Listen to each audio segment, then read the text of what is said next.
8 choke points yang harus kita jaga. Yang harus kita jaga ini, Bapak-bapak sekalian, ini penting sekali untuk diketahui karena sebagaimana suatu rumah, kalau pintu-pintunya tidak dijaga, bisa kemasukan maling. Kalau malingnya sopan nggak apa-apa. Tapi kalau malingnya justru mau merampok atau mau membunuh yang tinggal di dalam situ, maka kita ya sebagai pemilik rumah harus siap-siap menghadapinya. Nah ini kita memang menganut satu adikum yaitu civis pacem para bellum. Kalau kita mau damai, kita siap-siap untuk perang. Nah ini semua dipahami oleh semua negara yang berdaulat. Yang kedua, urgensinya adalah memang alutsista ini adalah kebutuhan kita. Sedikit saya mau memberitahu kepada bapak-bapak dan ibu-ibu sekalian bahwa TNI ini memang menghabiskan uang negara. Tapi sebaliknya TNI tidak memberi keuangan negara. Jadi kita memang susah, ya, susah diukur karena kita hanya intangible benefit untuk negara, yaitu kedaulatan. Tinggal kita sekarang ditanya, apakah kedaulatan itu tuh harganya berapa? Nah, inilah yang kita kerjakan, bahwa memang alutsista kebutuhan TNI itu mahal, Pak.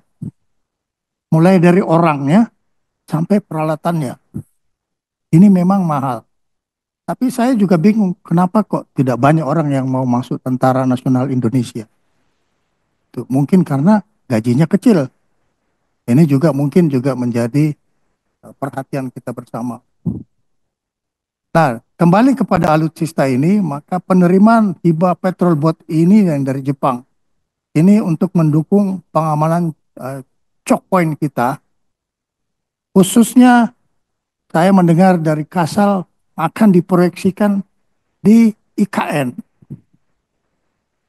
akan diproyeksikan di IKN. Tentunya akan diperlengkapi dengan senjata-senjata yang nanti kita dapat. Patrol boat ini tidak punya senjata, Pak. Hanya platform aja. Jadi kita bertugas untuk mencarikan senjata yang kita miliki sendiri. Dikit gambaran mengenai spesifikasi teknis patrol boat ini. Ini sebetulnya patrol boat ini biasanya kita ditanya berapa sih panjangnya. Kalau kita punya fregat merah putih, Pak, panjangnya itu lebih dari 140 meter. Tapi kita menerima bantuan hibah ini panjangnya 18 meter. Jadi berarti kita pakai patroli antar kepulauan.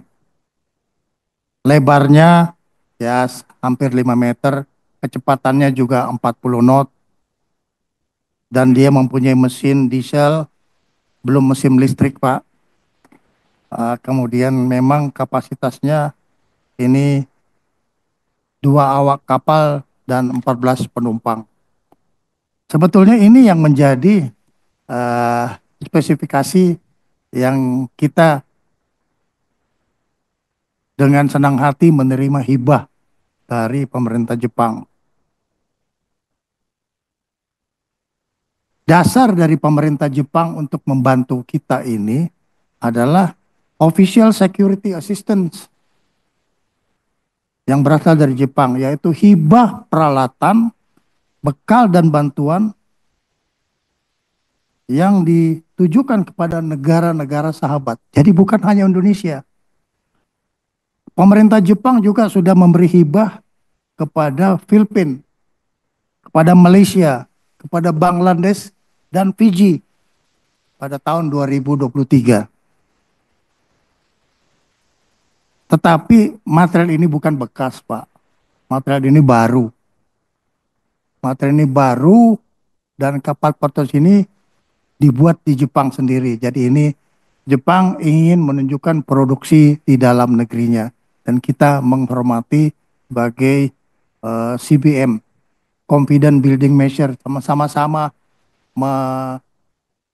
membantu untuk merebut satu kepercayaan. Hanya kapal Hiba ini tidak lengkapi senjata. Jadi akan dipasang oleh Indonesia, akan dipasang oleh TNI AL. Nah, kita juga memiliki senjata buatan produksi di dalam negeri. Insya Allah ini akan kita lengkapi. Ada hal yang perlu saya laporkan.